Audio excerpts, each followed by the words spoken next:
of my favorite classes is teaching how to make a fresh evergreen wreath. This is a redwood. The redwood here is just a marvelous material to use as a base to fill in your wreath and make it nice and full. Another material is cedar. This is a lovely material. It has a terrific fragrance and a nice flat spray. Many people have juniper growing in their gardens. It's easy to harvest. It does prick your hands a little bit, so you might want to wear gloves. Hinoki Cypress. I love the texture, the ruffled flat sprays, and the lighter coloring on the edges. The base for our wreath. It's called a wreath ring. You can purchase these at any stores that sell materials for arts and crafts. This is what we'll be using to secure the greens onto our wreath ring. The paddle wire gets positioned through the ring, and you'll want to twist the wires just to connect it so that it's secure. I'd like to begin with attaching some greenery to my wreath. Usually I work with the paddle wire on a very short lead and wrap it around both the greenery and the frame. You can put on as much material as you'd like to make your wreath as full and plump as you would like it to be. It's always nice to vary your materials so that you have interesting groupings of color and texture. Oh, I wanted to tell you that the gauge of the wire that works best for this project is a number 30 wire.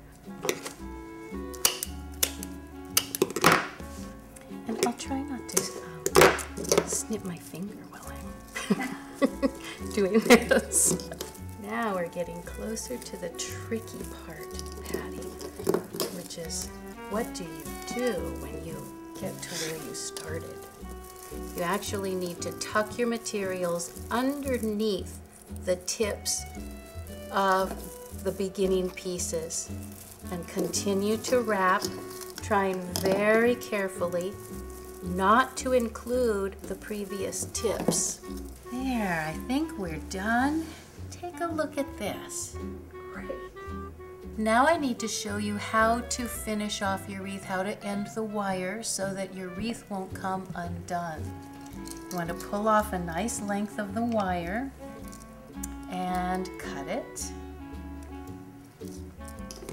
Wire cutters are very helpful with this project. I will then wrap this wire, kind of stitching it through the wreath a couple of times. Pull the wire tight so that it gets nice and secure. Next, you'll want to take a close look at your wreath and determine what direction looks best up and what direction looks best down. That will help you to determine where to put a hook to hang it if you're planning to hang this on your door or wall. Turn it on its face. I don't want to lose my mark here. The 24 gauge wire is a heavier wire. It's much stronger for hanging your wreath. And bring that twisted part to the bottom of the wreath. Twist the excess so that you've created a nice loop for hanging. Now we need to cut the excess wire.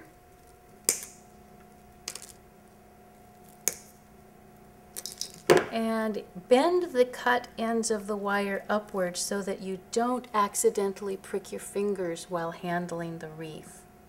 Now it's time to decorate.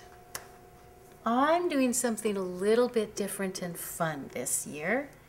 I'll be including lemons, kumquats, and some dried quince slices. With a pine cone, you slip a number 30 to 20 gauge wire through your pine cone petals and twist. It's very simple. For the lemons, we're taking a 24 gauge wire and inserting it straight through the fruit. We'll bring the ends together and twist very close to the fruit itself. Using fruits in a wreath, they certainly can rot if you make your wreath too early in the season.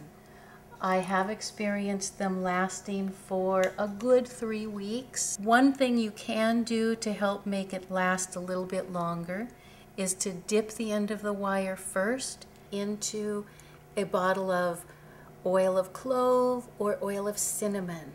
That helps to deter the bacteria growth so that your fruit doesn't rot quite as quickly. Next, you'll want to decide the placement of your decorative elements. I like to roughly place them around on the wreath just to get a sense for placement before I actually wire them in. Now be sure to remember which side is up. I've actually attached a wire to the little loop that I made so that I can remember which end is up. To wire your pine cones in place, you'll wrap the wires around the wreath frame, trying hard not to cinch your greenery in tight. You want the wires to go through the foliage and around to the back side, where you'll twist them a few times just to make sure that the pine cone is on securely. Now let's add the kumquats. I'd like to add them in a grouping since it's small. I do like to put some underneath, when it's hanging, it's nice to have something underneath as well. So that when you walk into the room, no matter what direction you're coming from, even from the side, there's a little something interesting to look at. Next, I'll be gluing in some of our dried quince. You can use hot glue, or as I'm using, I'll be using the Oasis Floral Adhesive. It's a cold glue. Squeeze out a little bit of glue onto the item. Decide where you want this to be on your wreath. And I think I will tuck this in right here. I like to lift the foliage up, tuck the glued portion in, and hold the foliage down over the glue.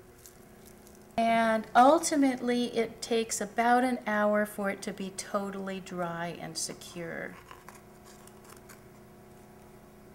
The glue attaches to anything that it comes in contact with.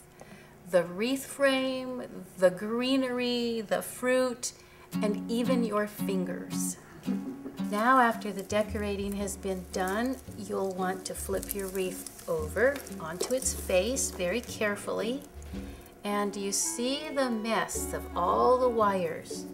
Now we want to clean it up and just make sure some of these are really tightly twisted. You'll need to cut your wires off and turn the points of the cut ends of wire inward towards the wreath. You don't want any loose wire ends to scratch your door or wall. We'll make a very simple bow with some wired ribbon. I'm starting with a loop around my thumb and finish leaving a nice tail, which I will bring the ends up to right underneath where I'm holding at this binding point right here. Slip a fine wire, a number 30 is just perfect, through where your thumb is, and wiggle it underneath your thumb. If you lift your thumb to put the wire under there, you lose the whole bow. So just wiggle the wire underneath. Bring the 2 wires around to the back side of your bow. Pinch in on the sides and pull and twist. I like to fold it in half and in half again and make an angled cut from the center fold down to the outside edges. This will give you a lovely chevron when you open it up. Because this is wired, you can shape and reshape and manipulate your bow as necessary. Now we'll attach this the same way we attached all of the other wired elements. And I think we have our finished wreath. Oh, that's great.